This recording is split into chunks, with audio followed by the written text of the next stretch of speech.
Hello kids, welcome to grade 9 civics class. In today's class we are going to discuss chapter number 4, electoral politics, and today's session will be session number 7. One simple way of checking whether elections are fair or not is to look at who conducts the elections. तो एक बहुत ही simple way है ये जानने का कि elections जो हैं वो fair हैं या नहीं हैं. तो ये देखना बस केवल ज़रूरी है कि elections जो हैं वो conduct कौन कर रहा है. Are they independent of the government or can the government or the ruling party influence or pressurize them? तो जो भी जो institution है जो हमारा जो इलेक्शन है उसको करवा रहा है, कंडक्ट कर रहा है, वो क्या इंडिपेंडेंट हैं गवर्नमेंट से? तो गवर्नमेंट से उनका कोई भी लेना देना नहीं है या गवर्नमेंट उनको इन्फ्लुएंस नहीं कर रही है. और कैन द गवर्नमेंट और द रूलिंग पार्टी जो है वो इन्फ्लुएंस कर सकती है या प्रेशराइज कर सकती है. तो ये एक क्राइटेरिया है देखने का कि जो इलेक्शंस हैं वो फेयर हैं या नहीं हैं. Do they have enough powers to be able to conduct free and fair elections? Do they actually use these powers? तो जो इलेक्शन जो इंस्टीट्यूट करवा रहे हैं उनके पास enough powers हैं या नहीं हैं कि वो फ्री एंड फेयर इलेक्शंस करवा पाएँ. एंड क्या वो एक्चुअली वो जो पावर्स हैं वो एक्चुअली क्या यूज़ करते हैं या नहीं करते हैं. The answer to all these questions is quite positive for our country.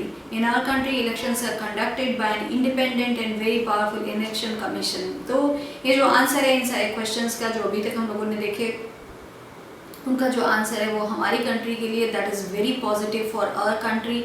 हमारे कंट्री में जो इलेक्शंस हैं वो कंडक्ट किए जाते हैं by an independent and very powerful जो इलेक्शन कमीशन है वो जो है हमारे इलेक्शन को कंडक्ट करता है. तो वो एक इंडिपेंडेंट एंड पावरफुल कमीशन है.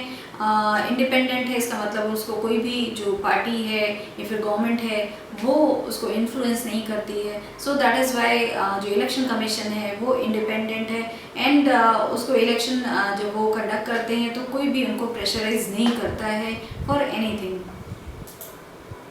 It enjoys the same kind of independence that the judiciary enjoys. The Chief Election Commission, which is CEC, is appointed by the President of India. तो जो हमारा जो इलेक्शन कमीशन है वो same kind of independence enjoy करता है जैसा कि हमारी जुडिशरी के पास है. जो हमारे कोर्ट्स हैं जो जजेस हैं उसमें उनको जो इलेक्शन कमीशन की तरह ही वो भी जो हैं वो इंडिपेंडेंट हैं. Nobody can pressurise them, nobody can pressurise our judiciary.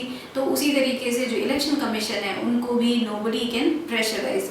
जो चीफ इलेक्शन कमिश्नर हैं वो अपॉइंटेड होते हैं by the president of India. President of India जो है वो जो हमारे चीफ इलेक्शन कमिश्नर होते हैं उनको अपॉइंट करते हैं. But once appointed, the chief election commissioner is not answerable to the president or the government. तो जो प्रेसिडेंट ऑफ इंडिया है वो उनको अपॉइंट करते हैं बट एक बार जब वो अपॉइंट हो जाते हैं तो जो चीफ जो कमिश्नर होते हैं उसके चीफ इलेक्शन कमिश्नर उनको किसी को भी आंसर देने की ज़रूरत नहीं होती. He is not answerable either to the president और टू द गवर्नमेंट. तो वो किसी को आंसर देने के लिए उनको नहीं बोला जाता है. So that he is completely independent.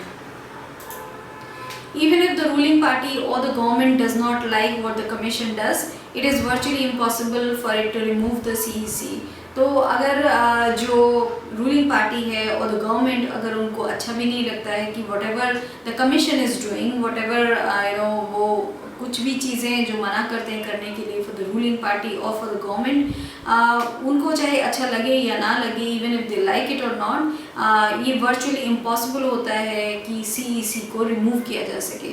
तो this is what it is कि इस इस लेवल तक वो इंडिपेंडेंट है जो हमारे इलेक्शन कमीशन है कि उनको प्रेशराइज करना is not possible and also उनको हटाना जो चीफ इलेक्शन कमिश्नर है that is virtually impossible.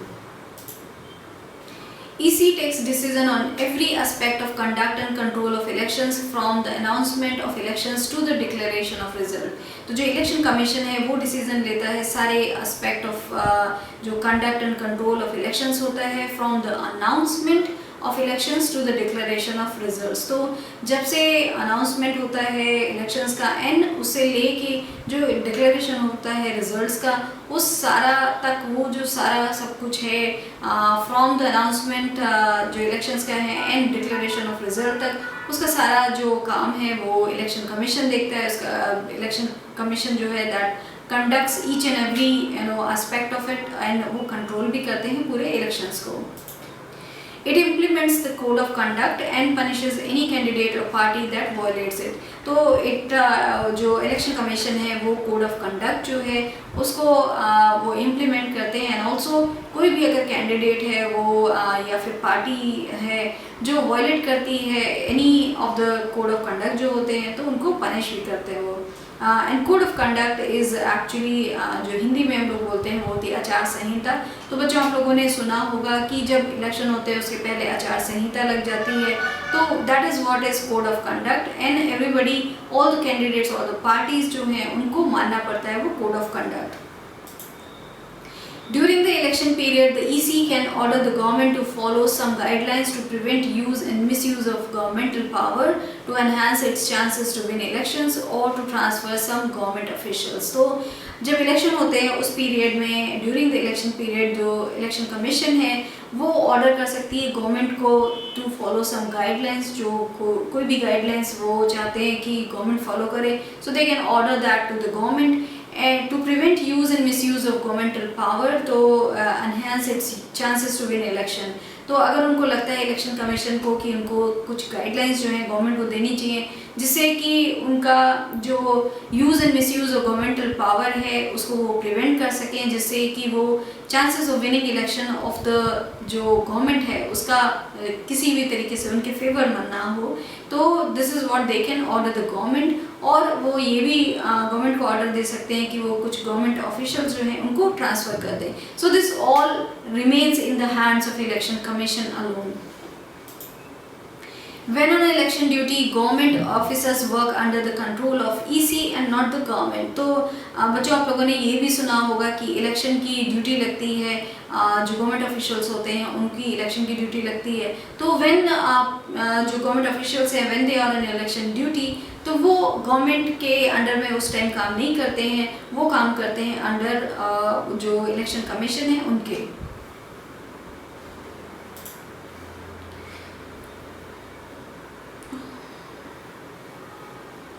In the last 25 years or so, the Election Commission has begun to exercise all its powers and even expand them।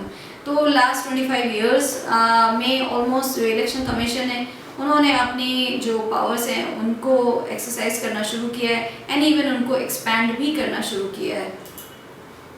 It is very common now for the Election Commission to reprimand the government and administration for their lapses।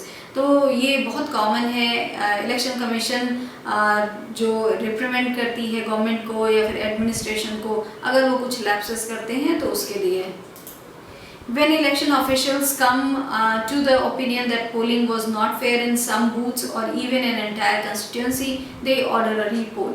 अगर election जो officials हैं if they feel कि जो polling है वो fair नहीं हुई कुछ बूथ्स में और पूरी एंटायर जो कंस्टिट्यूंसी है उसमें कुछ फेयर नहीं हुआ, कुछ भी है, इफ़ दे थिंक कि elections were not fair then they can order a repoll। So this all remains in the hands of election commission। The ruling parties often do not like what the EC does, but they have to obey। This would not have happened if the EC was not independent and powerful। Ruling party है उनको जो election commission करता है ये सारे इतने सारे चीज़ें वो करने के लिए बोलते हैं और code of conduct and they make sure कि कोई सारा जो इलेक्शन है वो फेयर हो। सो जो रूलिंग पार्टी उनको ये सारी चीज़ें अच्छी नहीं लगती हैं बट उनको ओबे करना पड़ता है एंड ये पॉसिबल नहीं होता अगर जो इलेक्शन कमीशन है वो इंडिपेंडेंट और पावरफुल नहीं होता।